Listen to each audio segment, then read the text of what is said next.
Pour ce 5e dimanche de Carême, nous avons l'évangile de la résurrection de Lazare, qui est un moment important pour moi dans l'évangile et qui est tout à fait approprié à cette période de Carême. C'est vraiment les prémices de ce qui se passe à Pâques et je pense que c'est même le plus beau miracle que Jésus ait pu faire, tous confondus. Dans cet extrait de la Bible, il y a deux choses qui me marquent particulièrement. La première, c'est la profession de foi de Marthe. Quand Jésus s'adresse à elle, il lui demande si elle croit et elle a vraiment une réponse ferme et solide. Et je pense que le carême est le moment approprié pour se poser ces questions-là à nous-mêmes, laisser peut-être même Jésus nous poser ces questions et lui répondre un grand oui. Et peut-être que ce grand oui, même on peut lui répondre le soir de Pâques et discerner cette réponse pendant toute cette période de carême. Alors là, 5e dimanche, on est plutôt sur la fin, mais c'est quelque chose que l'on peut se demander déjà depuis le début et même tout au long de l'année après Pâques.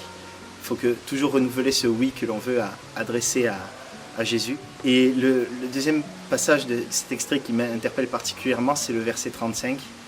C'est « Jésus pleura ». C'est rare dans l'évangile, dans les 4 évangiles, de voir Jésus pleurer.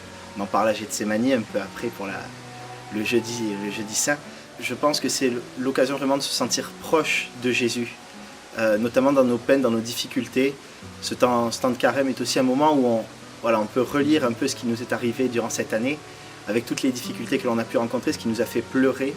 Et même pour les personnes qui ont eu le malheur de vivre un deuil, ça peut être un moment aussi de se dire Jésus pleure avec nous et comprend ce que l'on vit.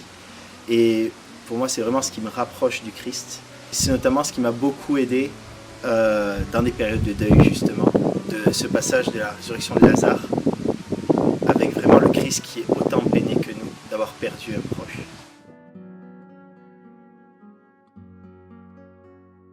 À travers cet évangile, Jésus me dit de croire en la résurrection des morts et en la vie éternelle.